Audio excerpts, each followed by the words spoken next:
Welcome to Paddling Adventures Radio. I'm Sean Rowley, and with me is Derek Spash. Hello. How's it going, Derek? Fantastic. It's going great. Just tickety-boo. Dickety-boo. Tickety-boo, as it were. Happy Thanksgiving. Yes, thank you very much. Yeah. Happy Thanksgiving to you. It was a good Thanksgiving. What did you do? I went paddling. What'd you do? I went camping. I also had birthday cake. You had birthday cake? Yeah. Oh, yeah. 10th. Oh, yeah. Yes. Yeah, it was somebody's birthday, wasn't it, Derek?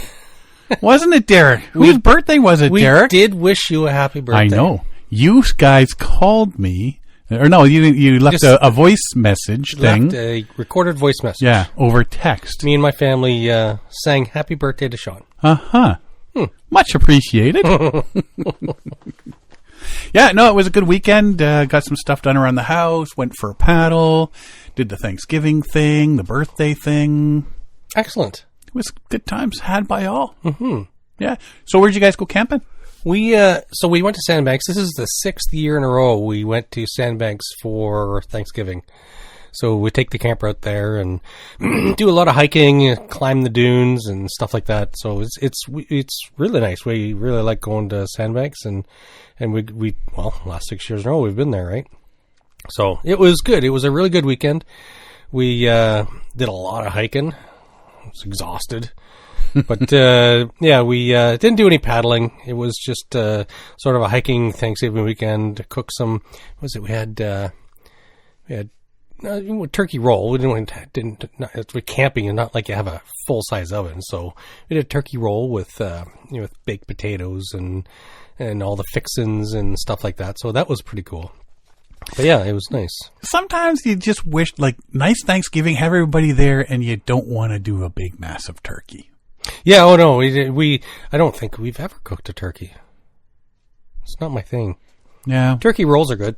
This one we got the local Halendas or something, and it was nicely flavored. It was a big chunk of turkey. And you have that portable stove oven thing that was donated to me, right? Thank you very much. Yeah, glad. It's better than sitting in the corner here collecting dust. So in the camper, our oven that comes with the camper, we can't use it because mice have nested in the insulation layer on the outside of between the walls of the oven. So you just fill that camper full of the smell of mouse urine. So we haven't been able to cook in the oven in the camper in 6 years. Yeah. Well, if you cook them once, it's the smell of urine. The urine's always going to be there. I have to pull it out and take all the insulation out, replace the insulation with new insulation. So yeah. Speaking of mice, we we must have relocated some a mouse nest because it was the whole weekend we saw these honestly, they were the cutest little things. Little tiny black puffball mice running around everywhere. They're smaller than a cotton ball, almost perfectly round. They were just zipping to and fro, and it's like, whoa.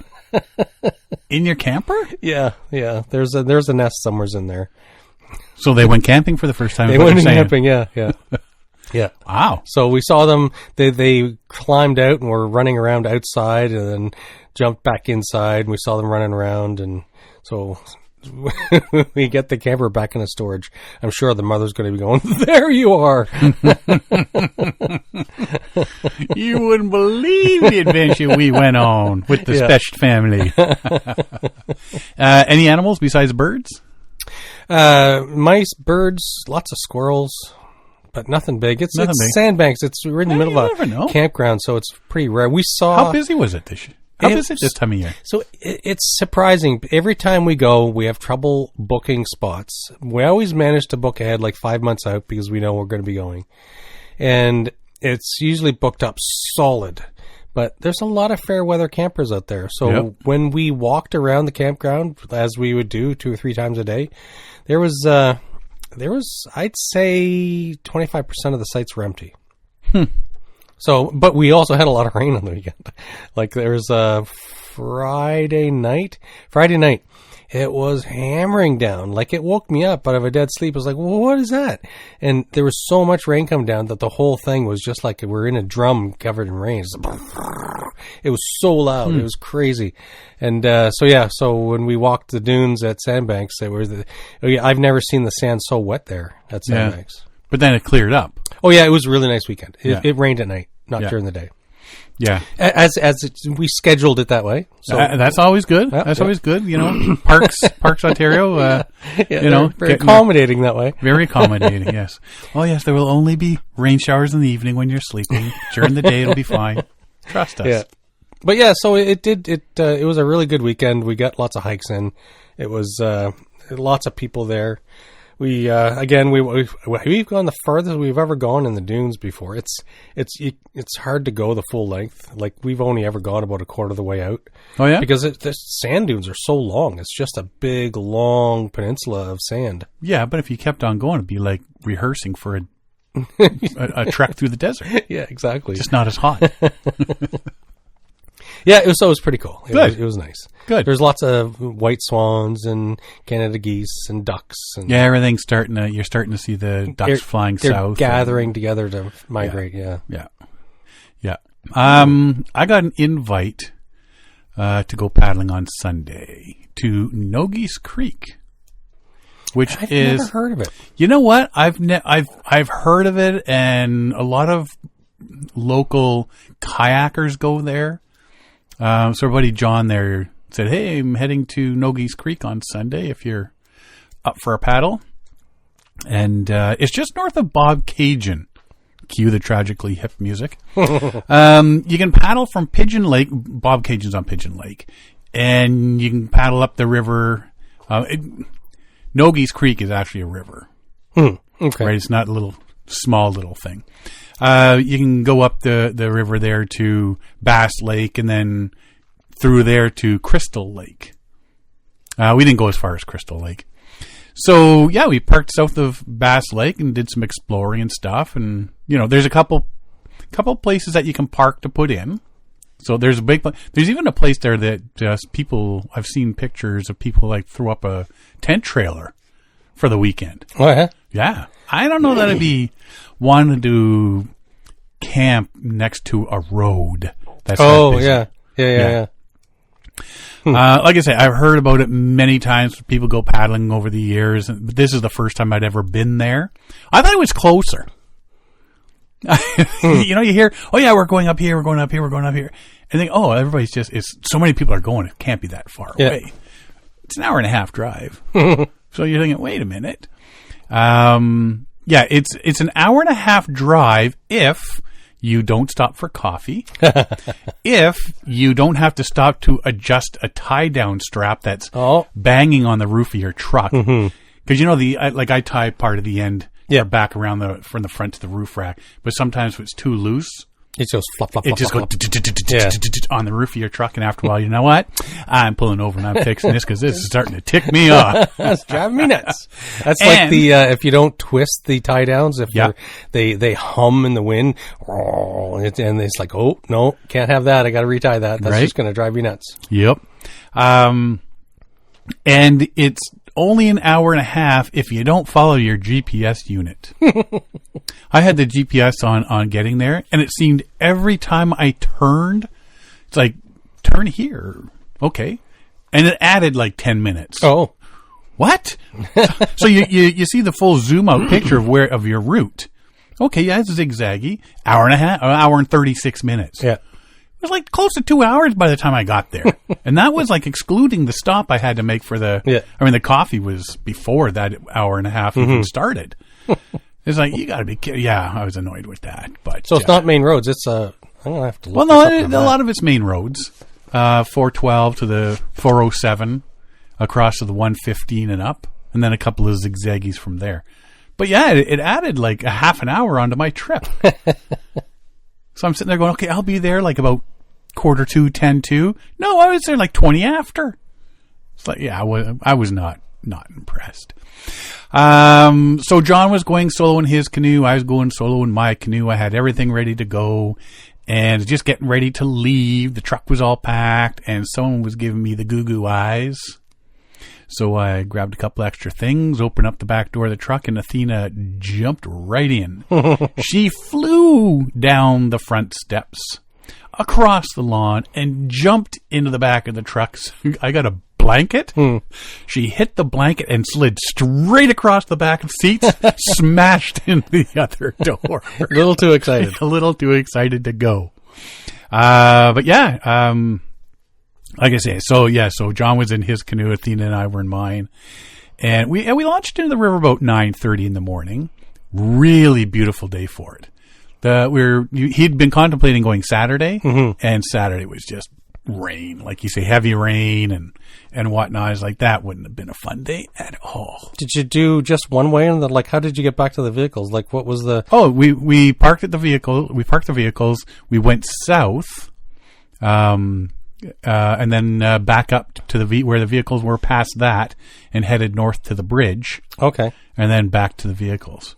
There's a dam, Nogies Creek Dam, as well. That's where we went. Okay. So, lots of hunter blinds for waterfowl. Yeah, didn't see them. They're usually gone by the time of the day we were there, because they're sunrise when the birds are still in the water, right? Let's go back, blast the crap out of them while they're still sleeping.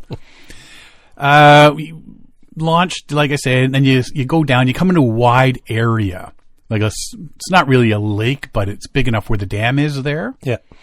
And there's a bunch of small islands there, but one of them, a massive bald eagle nest. And there was an eagle up there by the looks of it. It was some bird of prey anyway, that big one.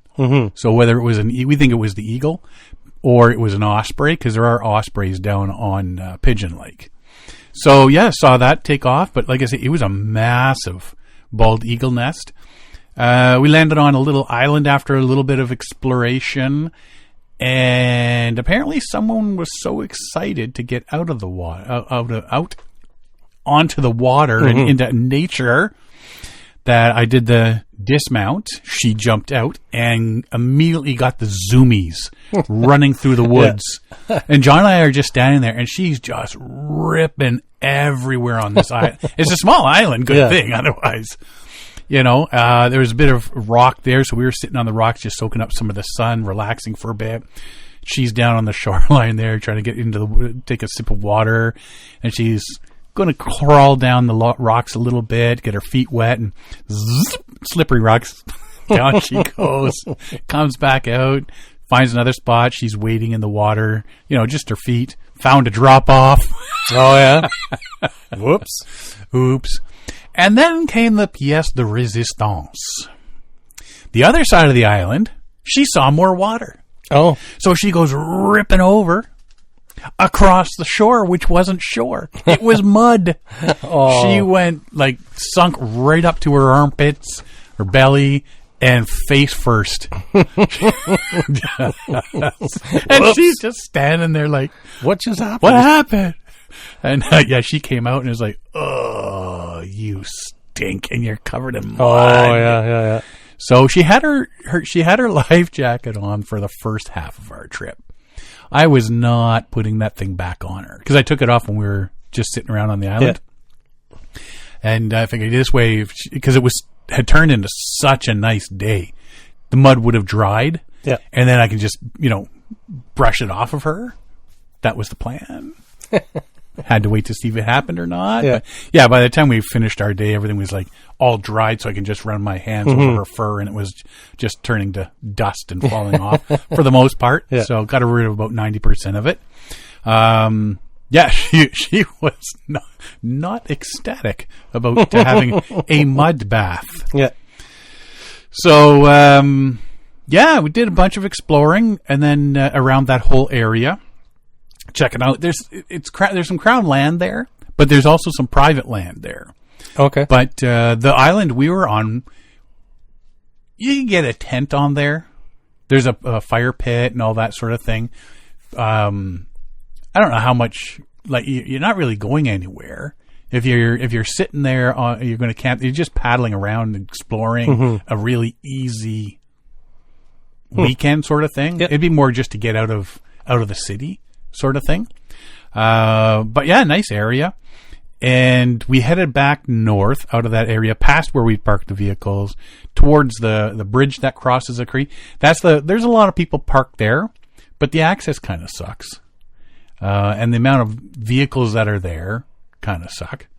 I see there's the bridge. Is that the Nogies Creek canoe and kayak access point? Yeah, it's not the greatest access. But, especially you got a kayak, you're trying to get it down this rocky little incline, weed-covered. Whereas where we, farther south of that, there's a little spot that we went into. And it's like nice, gentle slope right into the water. Oh, right on. Right in front of the car. You just take your boat off the top of your vehicle and place it right on the shore. It's a nice looking area. Yeah, it was beautiful there. Bit of a winding river, clear water. Apparently it's a fish sanctuary. There's no fishing between Pigeon and Bass Lake. Okay. Apparently, I guess John was saying something about they do muskie studies there. Mm-hmm. But like, if it was 10 feet deep, you could see the bottom. Oh, wow. Really? Yeah. I mean, it was a lot shallower than that. In most of the spots, there was a lot of weeds. So like, so much habitat for bass and muskie and stuff, right? So yeah, it was really nice to paddle through there and see some stuff. Saw some minnows, nothing other than that. Made it to the bridge, turned back to the vehicles, and we did about 10, I think he said 10.1 kilometers. Well, nice. That's not like loop type. Well, from the truck down to the one to the dam, then back past the vehicles, up to the bridge and back. Like, not in a hurry either, right? Took us a few hours, so. Yeah. And, almost made it back to the vehicles, and all of a sudden, there were gunshots. Oh. Athena did not like that. She was up, standing, looking, tail between her legs. What was that? Oh yeah, that was. But she doesn't get like that with fireworks. But this was something completely different, and it was loud. It would be unexpected for her too. Yeah. John says there's a hunting camp over there, as well as all the blinds that are on the shore and stuff like that. And there was about 3 gunshots. So it sounds like somebody was just like taking shots. They weren't actually target practice or something? Or something like that. Because of how they were spaced. Yeah. Like if you were shooting at birds. Yeah. Right? Like those birds are stupid if they're standing there to give you that much time to take a couple more shots. This guy can't hit us. We headed back to the takeout, loaded everything up, and headed on out. Awesome day. Weather was perfect. Pure sun with a slight breeze at times. There's a couple of spots where, I mean, if you're solo and I had 80 pounds of weight in my boat with me. Yeah. But if you didn't have that, ballast. And the lightweight canoes it just pushes you over to the side a bit. So, but nothing major. Saw lots of Canada geese, ducks, and swans, and that sort of thing. So, yeah, it was an awesome day, and took me less time to get home than it did to get me there. I never knew about the area. Now I want to go. Yeah. Well, like I say, it's one of those areas I've heard people, like I say, it all seems to be like Durham region kayakers and stuff. Yeah. We're heading to Nogies Creek. Okay, well, it's got to be like right around the corner. And then John sent me a pin on Google Maps there, and I'm like, wait, this is north of Bob Cajun. This is like an hour and a half away. So, yeah, definitely go there again. And yeah, even it's one of those things that if you left on a Friday afternoon, got up there, put all your camping gear in, hit one of those islands and set everything up, and then Saturday go tootling up to like Bass Lake and back sort of thing, and then spend the evening on the campsite just tootling about, enjoying your peace and quiet. There's enough room to hang up enough trees to hang up a small hammock or something and just relax. And then Sunday pack up and head out. Yeah. Like it's a perfect spot for an overnighter, right?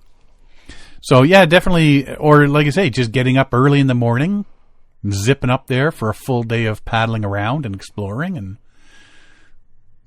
definitely be heading back up there. Yes, it's very windy. It is. But like I said, we didn't see any fish except for a couple little minnows under there. But we used to go fishing for bass and stuff like that. If you see a bunch of weeds, you'll see some clear areas in the bottom. You drop a worm and a bait hook in there because the fish sit on the fringe of that. Oh, yeah. Waiting for things to drop in. Stuff, and then they'll just zip out and grab it, right? Mm-hmm. So we saw a few spots of those because as I'm paddling, I'm thinking, that's a fishing spot. That's a fishing spot. And then I'm saying it to John. He goes, you can't fish here. Well, that's a fish. I may not be able to fish, but I'm telling you what is a fishing spot and what's not a fishing spot. And that, my friend, is a fishing spot. Just because I can't fish doesn't mean I can't point it out. Exactly. So, yeah, good day. So maybe we should make plans to go up there for a full day trip. With 2 people in the boat, you can get a lot farther. Mm-hmm. Right? And, going under the bridge. Athena is just sitting there looking at the bottom of the bridge like, as we're going under, and I'm like, well, this isn't right. She had a blast. That was a really good, all he was, hey, John, I'm getting goo-goo eyes from somebody. Can I bring Athena? And he just texts back, bring her. So the one thing, she's whining a bit, like, so she's one of those dogs, she needs to know where everybody is. If we're hiking, she always runs to make sure everybody is still there. And if somebody's missing or she can't see, she runs around to make sure she can find where they went, that sort of deal. There's times where we've been on trails and it's like, I'll tell Tracy, okay, you head on that way. I'm just going to check something out here. And all she does is run back and forth. Yeah.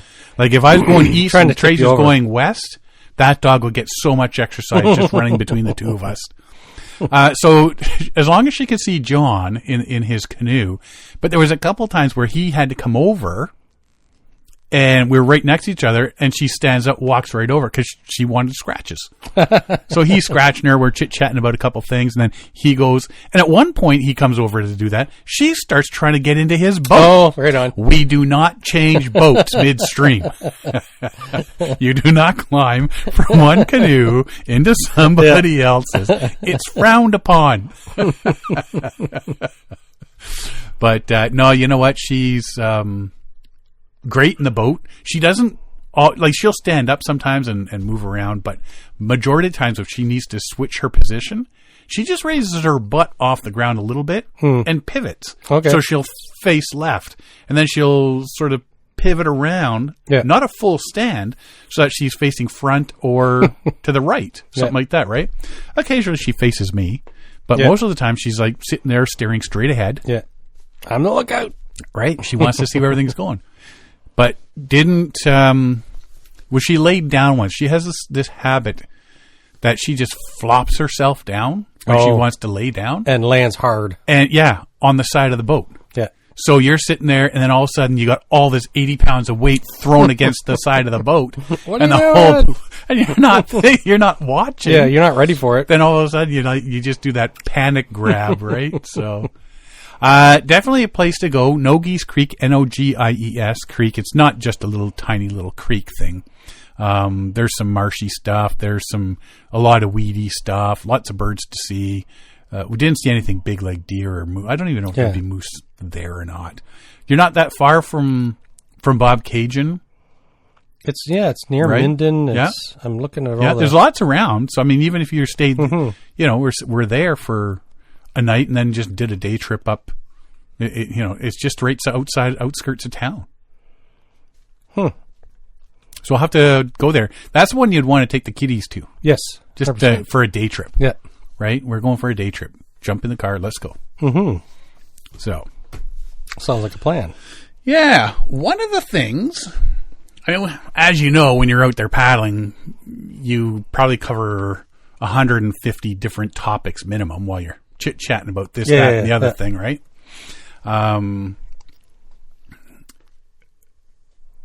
talking about whitewater. Oh. And because John won a weekend course, I think, who was it with?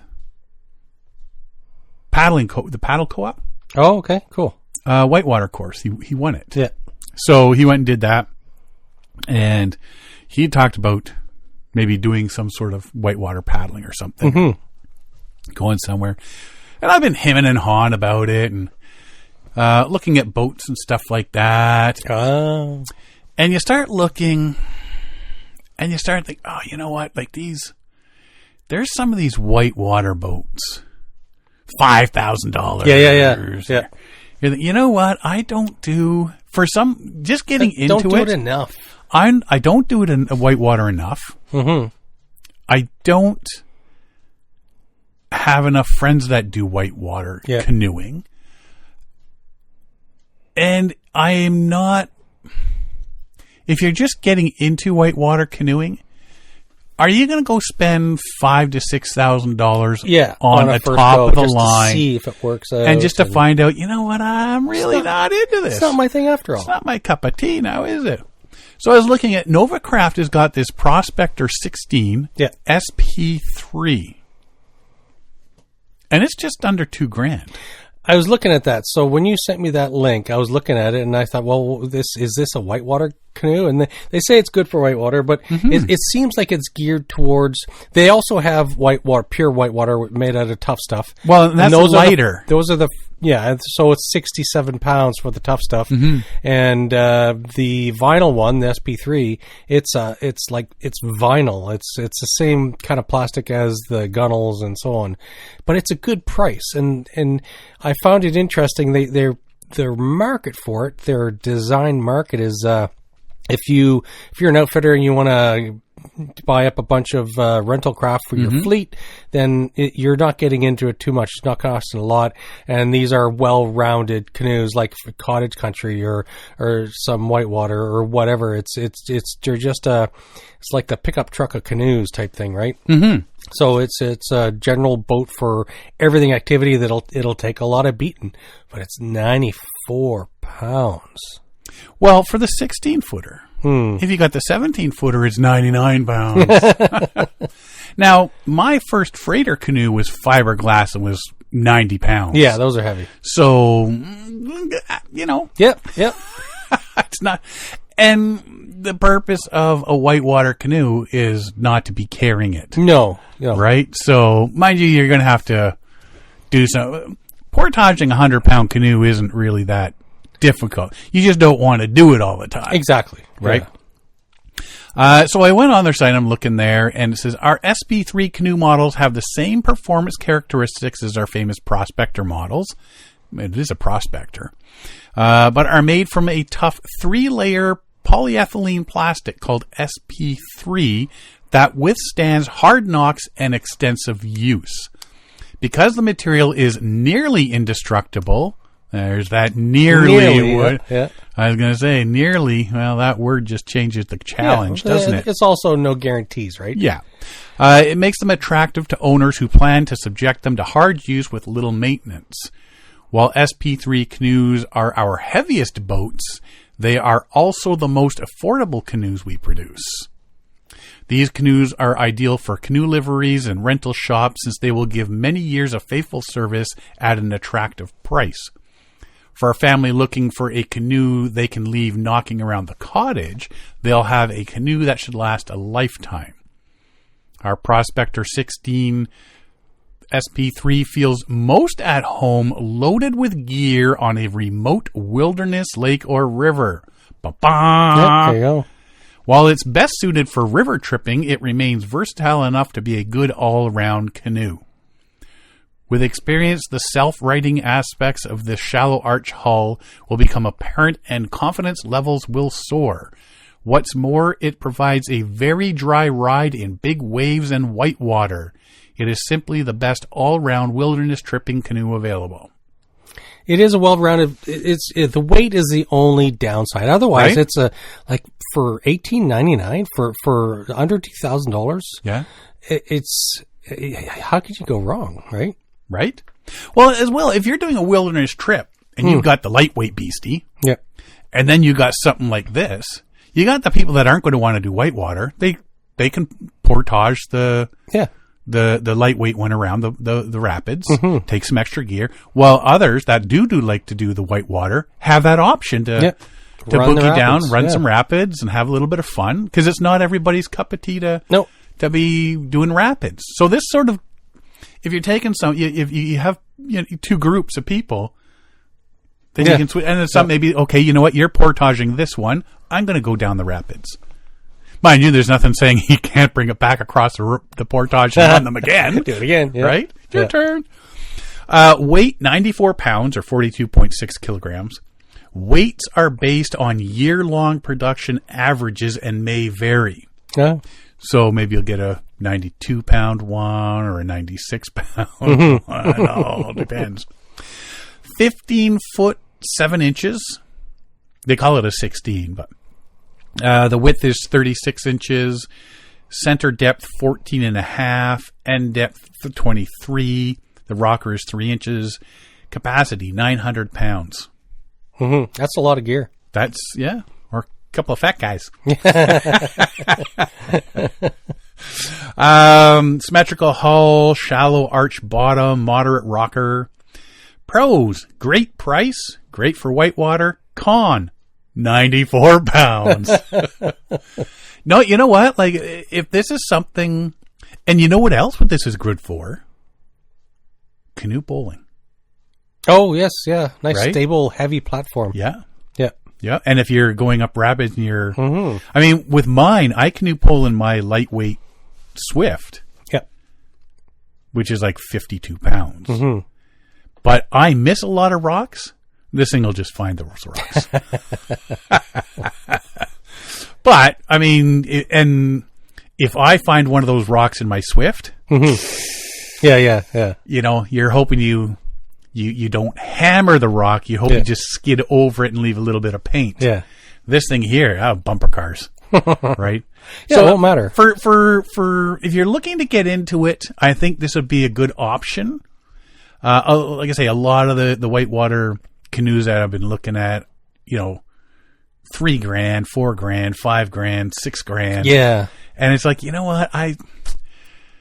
It's a lot of money to sink into a watercraft if you don't know. If you don't know if you're going to enjoy it or not, right? And this thing is so utilitarian. It'll be good for anything and everything. Right.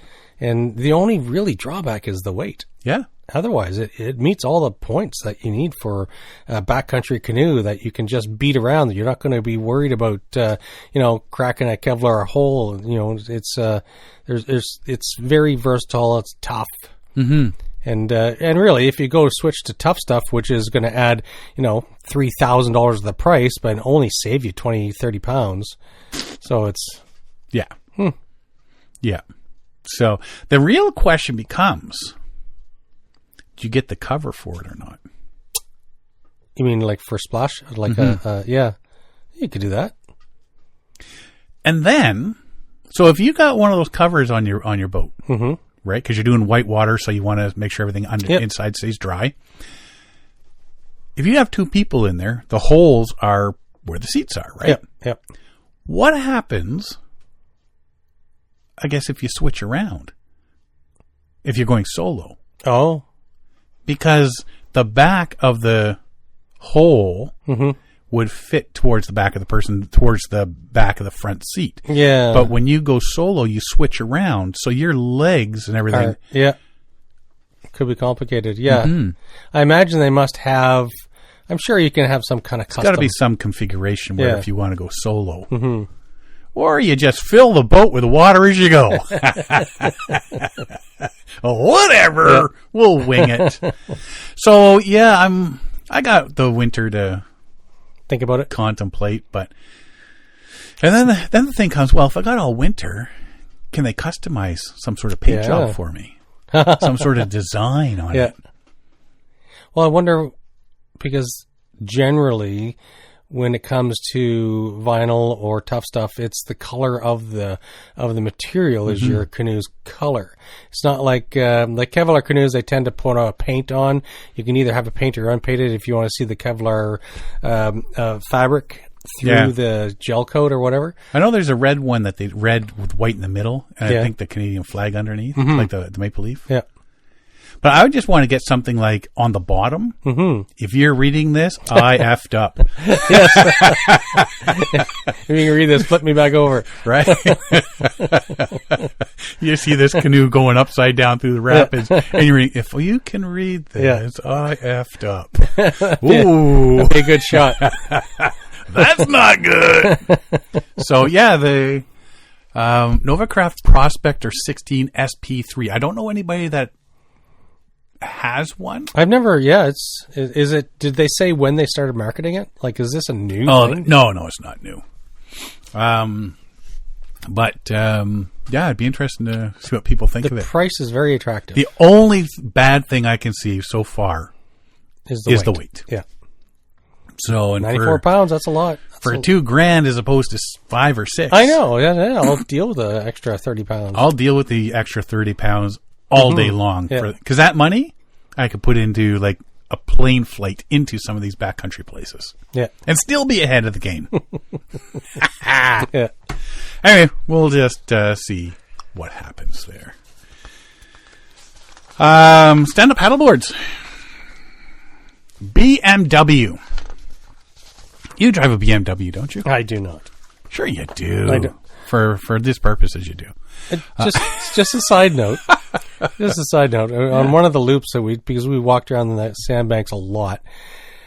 On one of the campsites, there's a group of people setting up tents, and parked in the opening of the campsite was a Benz, a Porsche, and a Lexus. And it's like, roughing it for the weekend. Like, right? It was like I had to do a double take. Yes, we went full slumming it this weekend. Yes, I know. I had to do a double take. I'm not talking down on them. Like, hey, you get. But it's not something you see every day. No, it's like it looked very strange. Like you're used to seeing SUVs and pickup trucks and so on, and there was like 3 brand new, very pretty cars, and it was like, what? Well, at least they're getting out there, right? Yeah.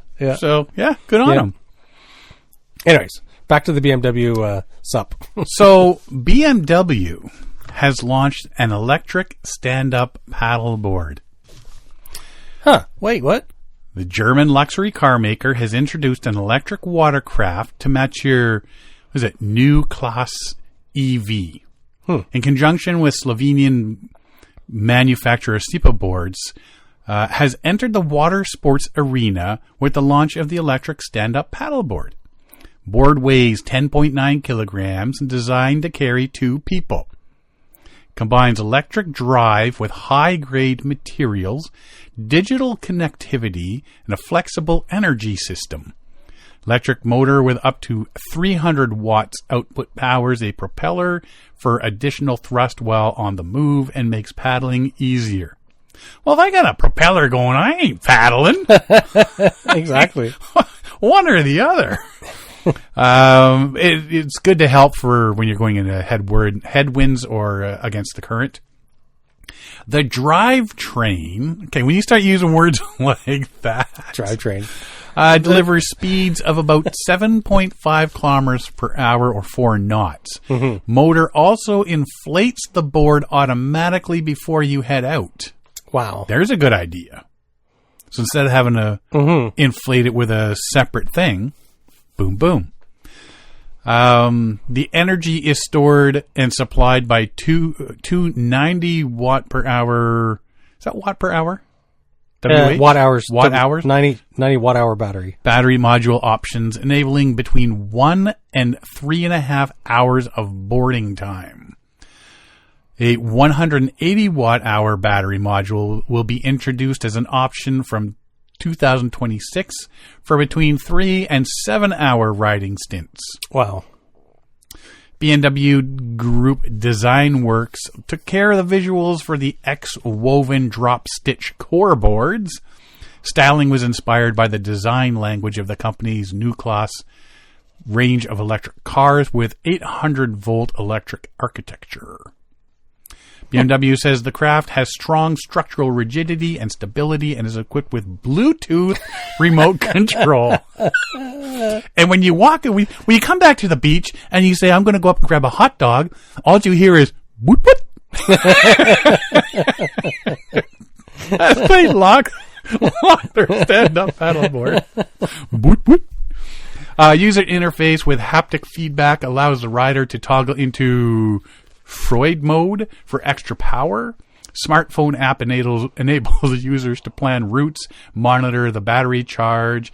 An additional safety feature is the automatic power cutoff, which is triggered by a Bluetooth signal. If the carbon fiber paddle falls into the water, a return signal is immediately transmitted that automatically cuts the motor, ensuring the board remains under control at all times. Wait, what? So if you drop your paddle, the board shuts off. It keeps track of the paddle? I'm guessing. I'm thinking what they should have done, if you drop the paddle into the water, the board turns itself and drives itself to the paddle. To the paddle. Or if it's going down a river, it chases the paddle down the river. I mean, that would be the natural thing to do. 3 color variants are available, and the board has a click and connect feature that allows for the attachment of accessories such as cameras, speakers, drink bottles, waterproof bags, or even cool boxes. LED ambient lighting underneath the board further enhances nighttime use. Okay, I would go for the LED lighting for sure. BMW offers a lifestyle accessory capsule that comprises an Insta360 X5 camera and apparel from the BMW range. The BMW X Sepa boards are available now from the BMW Lifestyle online store and select retailers starting at €3,990, which is $6,500 Canadian or $4,600 US. It's not as much as I thought it would be. Well, considering if you're driving a BMW, you're probably going to be able to afford that anyway over here. So... But, yeah, the only thing, clap on, clap off. I've came across this, it's a paddleboard, but it's got a hydrofoil underneath it. And, apparently you can get up some pretty wicked speeds. Oh, yeah? And, so the ones that I was looking at there over the last 2 years, they're $15,000. Yeah. Get me one of those. Give me 2. Oh, heck. You coming? Give me 3. So, yeah, if you're out and about looking to spend some money, check out the old electric-powered stand-up paddleboard from BMW. I Google pictures of that right now. Yeah. I mean, it looks slick, but, you know.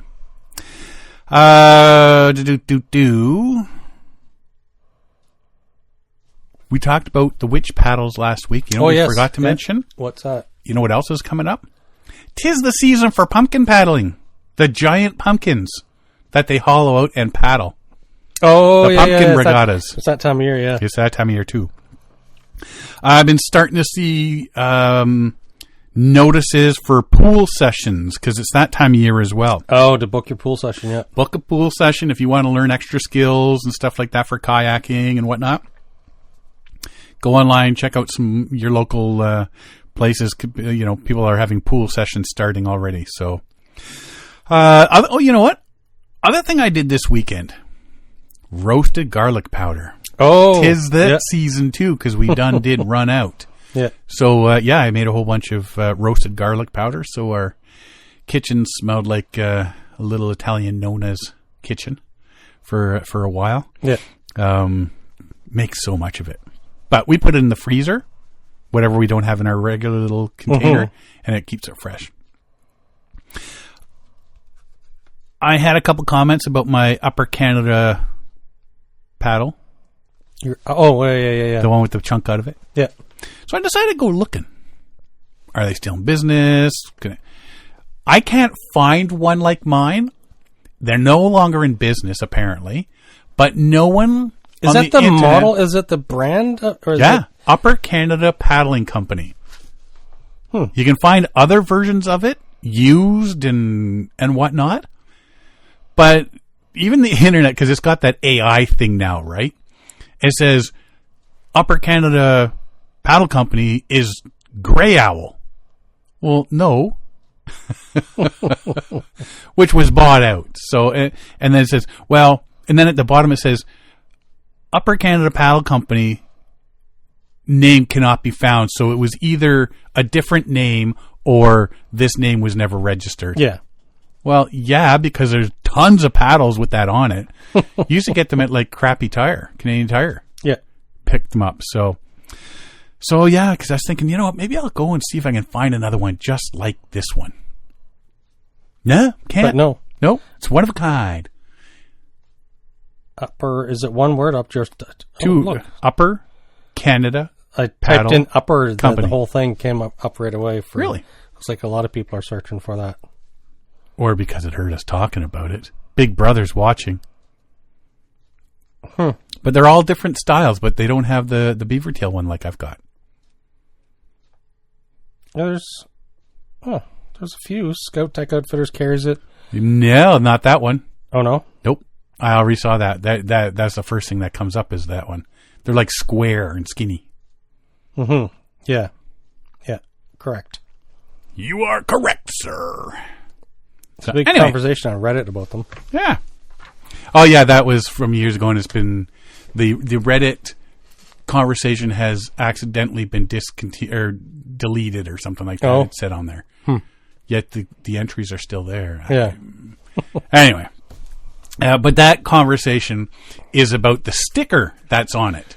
Yeah. Because a guy has one of the paddles and he can barely read what it is, and there's some writing underneath that says like handmade in Canada and whatnot. So he wanted a new sticker, and where can he get one? Oh. That's what that whole thing is. Yeah. Yeah, I went down those rabbit holes. But anyway. Speaking of rabbit holes, a mysterious canoe. A mysterious wooden canoe found after Hurricane Ian still baffles experts 3 years later. Fort Myers discovery made of mahogany suggests possible Caribbean connections. A highly unusual wooden canoe that was unearthed in the aftermath of Hurricane Ian is still puzzling experts 3 years later. Canoe was discovered in Fort Myers, Florida, fall of 2022. The Florida Division of Historical Resources, or the FDHR, announced on September 12th that the canoe's conservation is now complete, yet the mystery of where it came from and how old it is remains. Canoe's form is highly unusual in Florida, and research is still ongoing to determine its origin. Comparisons to similar vessels in the Caribbean suggest that it may have connections to that region. If this is proven, then the canoe may be considered a cayuco, a term used in Hispanic countries to distinguish a small dugout canoe typically for riverine and coastal navigation. Many people asked what kind of wood the canoe was made of, and after investigation by a respected wood anatomist, it seems that the canoe is made of mahogany. That's a very unusual. Right? It's very heavy, too. That's very expensive. Mm-hmm. Mahogany either came from South Florida or the Caribbean, still leaving the origin a mystery. Species is native to the Northern Keys and the Everglades. Researchers think this may be the first record of a canoe in Florida being constructed of mahogany. How weird. And I'm sure the person who lost it is very sad because it'd be a very unique canoe. It would be. From however many hundreds or thousands of years ago. Well, I don't think it's that old. Oh yeah, yeah. It's like the ones they found in Wisconsin. There, looks the same sort of deal. They're doing the whole refurbishing, or conservation on it and all that sort of stuff. So, yeah, it's not a new thing. It's definitely not a new one. And they think it's a very old? Yeah. Yep. So, we'll see. Was there pictures? Yep. Well, one picture at the end. And then the scientist people doing their conservation work sort of thing. Yeah. So interesting. Yeah. there is a winter camping symposium happening because, you know, 'tis the season when all this sort of stuff starts. The winter camping symposium is being held in Sturgeon Lake, Minnesota this week, starting today, Thursday, October 16th, running to Sunday the 19th. Our buddy John Van Berger is going there. He had sent us a message asking if we could head on down to Minnesota and meet up with him, but unfortunately we can't. But he's going to check everything out, and then next Tuesday when we record with him, he's going to talk about Oh, nice. the winter camping symposium. Yes.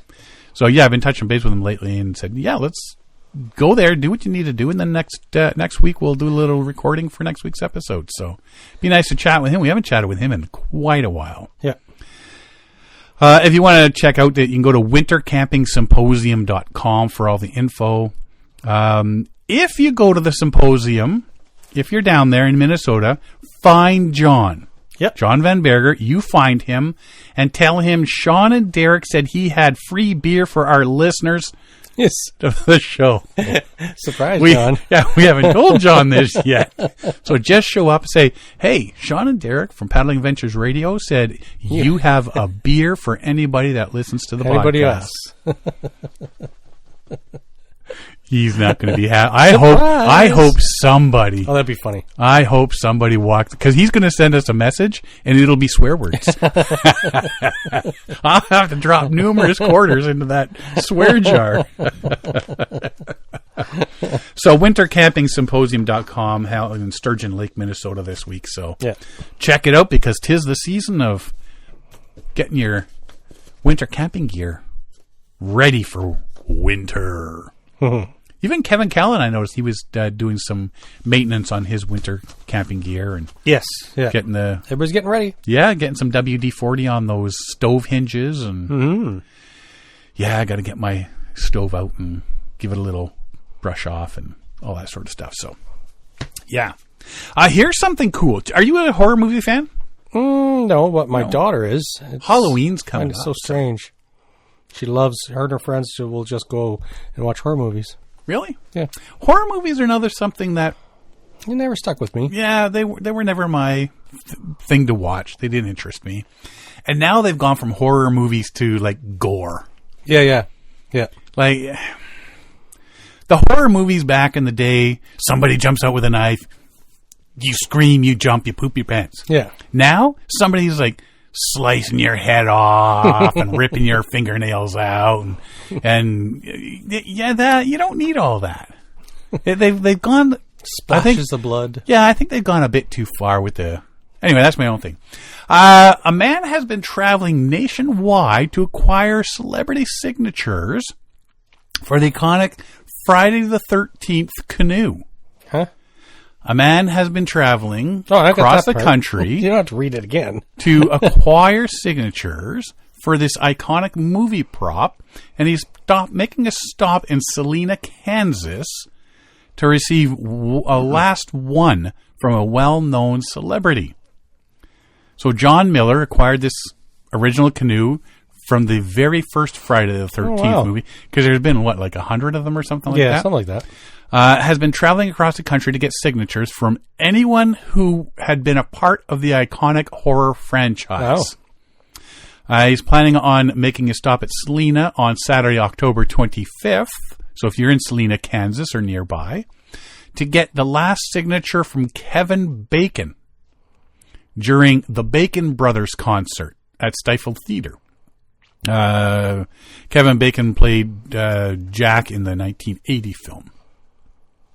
According to Miller, this canoe has the most signatures with 80 plus, more than any other Friday the 13th movie prop in history. He has acquired other signatures from celebrities such as Robert Englund, Alice Cooper, Crispin Glover, all the actors who played Jason Voorhees and Corey Feldman. Robert Englund was Nightmare on Elm Street, though. Yeah. Close enough. Oh, no, wasn't there a Freddy? There was Freddy versus Jason.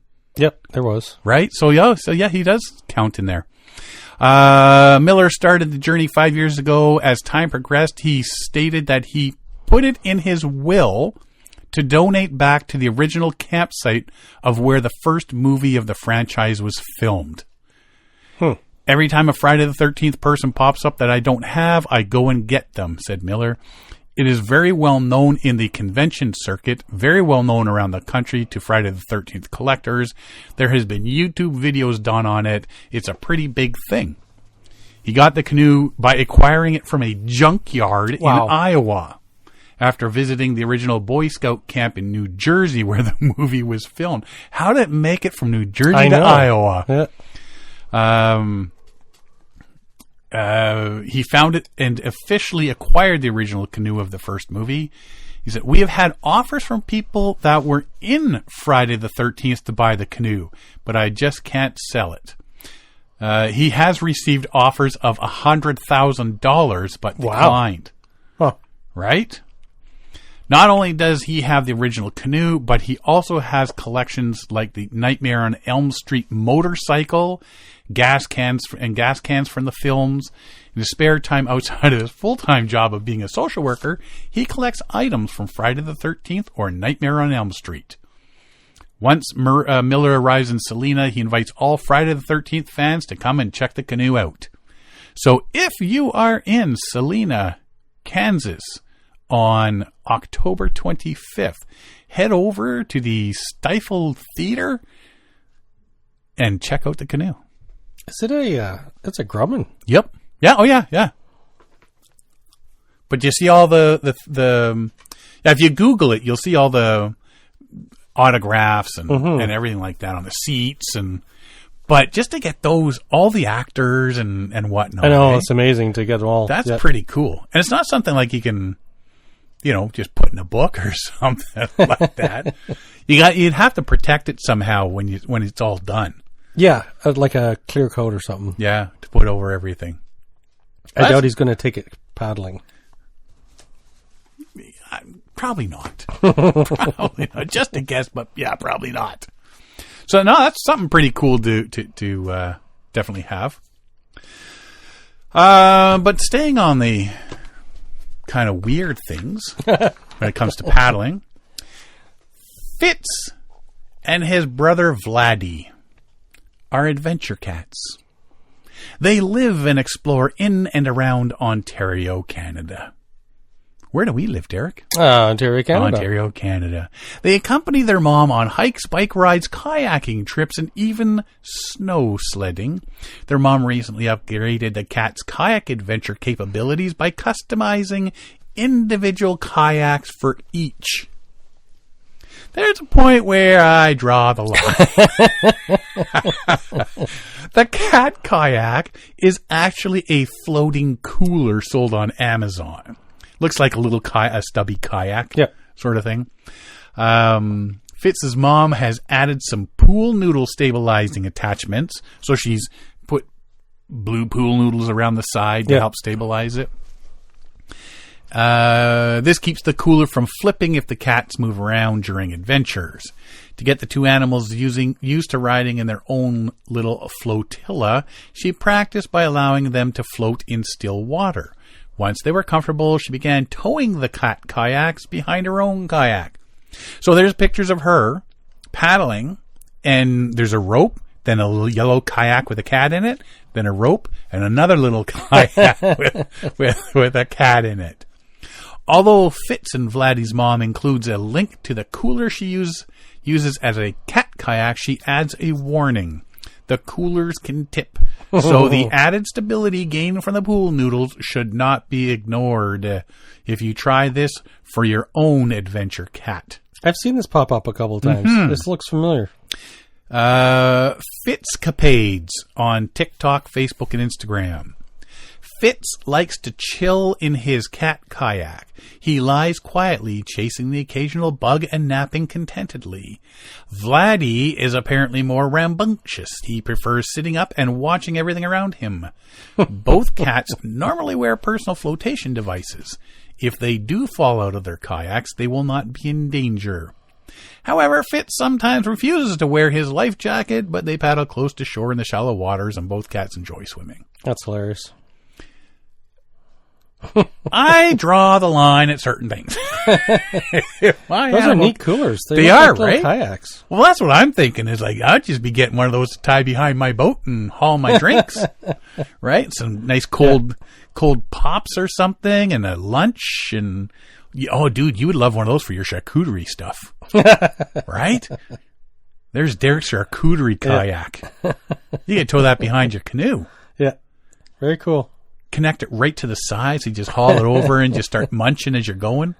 Well, this woman's whole channel is her and her cats. Her and her cats. Adventure cats, yeah. Fitzcapades. F-I-T-Z capades. All one word. TikTok, Facebook, and Instagram. But at the end of the day, you get a giggle out of it. But whatever floats their boat gets her out there and enjoys taking time with her cats out there. And then, we do it with our dogs. So why not with your cats? The Weather Network follows them.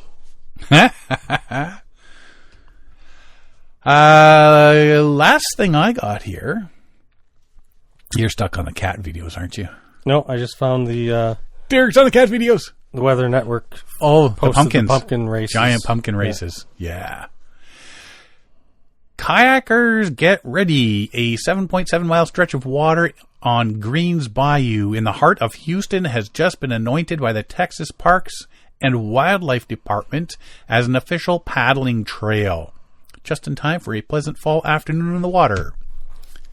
We're thrilled to add the Greens Bayou Trail to the Texas Paddling Trails program, especially since about a quarter of all Texans live within driving distance of this new trail, says Shelley Plant, TPWD Nature Tourism Manager.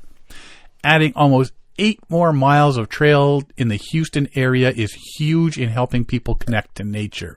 And that's it. The main goal is getting people out there and connecting to nature. Exactly, nowadays. Greens Bayou meanders from northwest Houston down towards the Houston Ship Channel. 2018 improvements along the bayou were completed by the Houston Parks Board that made launching kayaks easier. Waterway was already a spot for avid paddlers thanks to the Greens Bayou Regatta, which first took place in 2016.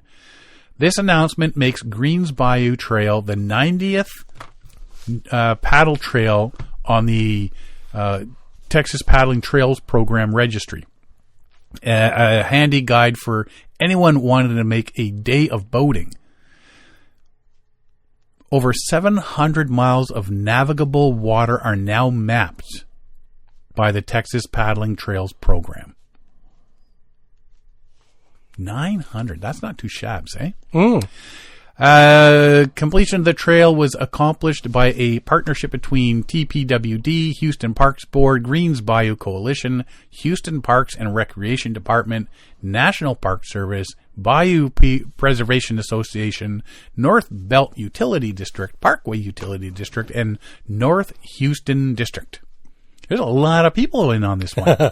Yes. But you know what? Like, if everybody's into it, you know. Well, and, it makes it easier to funding and whatever, if you get a lot of people involved and so on. Well, that's the funding bit, right? Like, if you got $1 million project, one person having to fork out $1 million is a lot harder to get than 10 people with $100,000 sort of thing.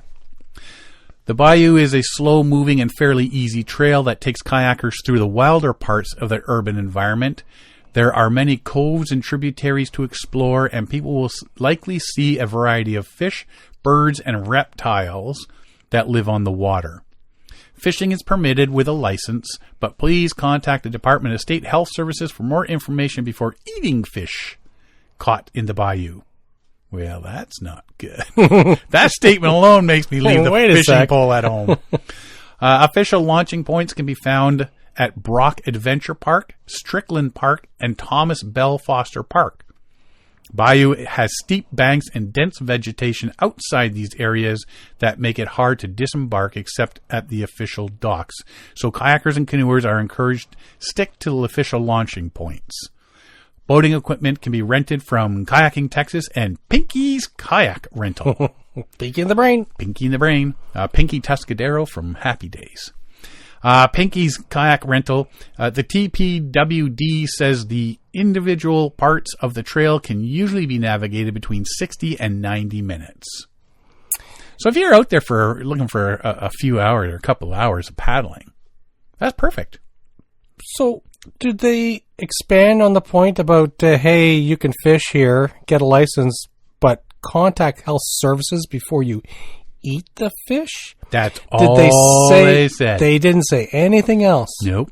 I think it's because they've been, like, it's taken a while to clean it and get it all together. There may have been issues beforehand. Maybe there's stuff in the fish that may not be weeded out yet. Wow. Or they're saying don't eat, they're going to tell you can eat the fish, just don't eat the belly part. Like Lake Ontario, you get the salmon and stuff in there. They say don't eat the fatty belly part because that's where all the mercury goes, heavy metals and mercury and pollution and stuff goes. Interesting. You can catch the fish, just might not want to eat it. If they're warning you, hey, contact the health department. Yeah, I'm leaving. I'm leaving it at home. Catch and release. Yep. Yep. So let the good times roll, baby. They just left that line hovering there with no explanation. Hey, yeah, bring your fishing gear, one and all. Just don't eat the fish. Have you caught a fish? Give us a call. Yes. Before you eat it. Wow.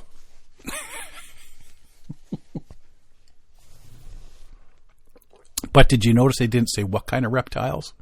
No, they didn't. That's true. They just said reptiles. Mm-hmm. There's a broad expanse of potentials there. Alligators. Those would be the concerned ones. Mm-hmm. Is a snake a reptile? It's not an amphibian. I should know this. We should know this. A snake's a reptile. So you got reptiles. So reptiles. Is a snake a reptile? He's Googling yes, it. a snake is a reptile. That's what I'm saying. Yeah, because it's either an amphibian or a reptile, and it's not an amphibian. Because that'd be a frog. Yes.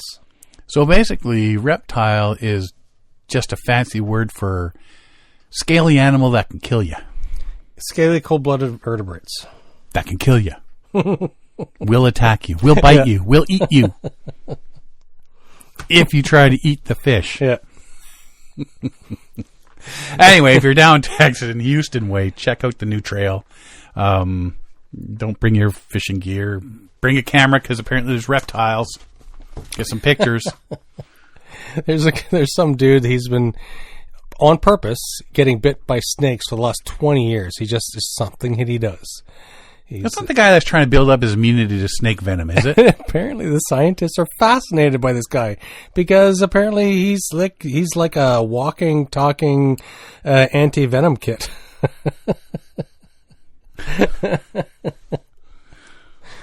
Interesting. There's going to come a point he goes, well, apparently I went one too far. Yes. Oh, everybody knows how he's going to die. Right? I've been bitten by 7,842 snakes. It was the 43rd. And if that snake had arms, he'd be walking around with his arms up in the air going, yeah! Yeah, exactly. Yeah, it takes all type to run this planet, dude. And they're out there. So many unusual people. Like, what are the conversations he has with his buddies? Yeah. We're at dinner parties. There's my buddy Phil. Yeah, he's into snake bites. Well, there's a guy he's got a Discovery Channel show. He goes around the planet and purposely gets bit by bugs. Like fire ants and you name it, right? Yeah, there was a TV show. Yeah, on Discovery Channel. Yeah, about something, but like if it bites it or it hurts or... Yeah. It's yeah. It's like, what? What is wrong with you? Hey, I've never seen this animal before. Let's see if it'll bite me. Just because you can yeah. doesn't mean you should. Exactly. I don't think people understand that. And I don't think enough people on the planet have been told that. Yes. Just because you can doesn't mean you should. Absolutely. And always freeze or cook your fish. Last thing you need is parasites. Hey, I got a weird worm infection from eating salmon sushi that I just caught. Yeah. Charcuterie board, sushi rolls on the side. Yeah. It's all good, tasting stuff there, Derek. Just because you can. Yep. Yeah. Anywho. You got anything else? I do not. Really? It's a really good beer we're having this week. I've been sipping it, but it's... But see, I like this sort of thing. It is Dark Prince Black IPA. Yeah, Tilted Glass from Bowmanville, Ontario. But like, I mean, I like Guinness stouts and I like stouts, yeah. Guinness and that sort of stuff. So this is right up that. It's a nice sipping, beer. You know what? If this is like a lot colder, Yes, like it was when we first poured it, yeah, I could guzzle that right down. A regular beer, I don't tend to be guzzly. It is very flavorful, but I could just guzzle that straight down and then pour another one. Mm-hmm. It's just got that consistent. I can do that with Guinness. I like sipping heavy beers. Sip, sip, sip. Nah, if it's cold beer, you just guzzle one down, and then you sip the second and third and fourth and fifth and sixth one. Jeez. No, I could only have one of these. One and done. Well, yeah, you're driving, bud. Well, no, it's not that. It's I don't like the heavy beers. Like, have one, have a nice, it goes with a meal. That's okay. I'll have your other four. I don't even think I drink that much. Alrighty. Well, if you want to find out more about us, you can find us at paddlingadventuresradio.com. We're on Facebook, Instagram, and YouTube. Or you can download or stream our episodes from iTunes, Apple Podcasts, Spotify, Podbean, iHeartRadio, Amazon Music, Player FM, or all your favorite podcast downloading sites. Or just go to the episode page at paddlingadventuresradio.com, and you can stream or download all of the episodes there. If you enjoy the podcast, please share it with friends, family, and fellow paddlers. I want to thank everybody for listening this week. I'm Sean Rowley. And I'm Derek Specht. We'll see you next time.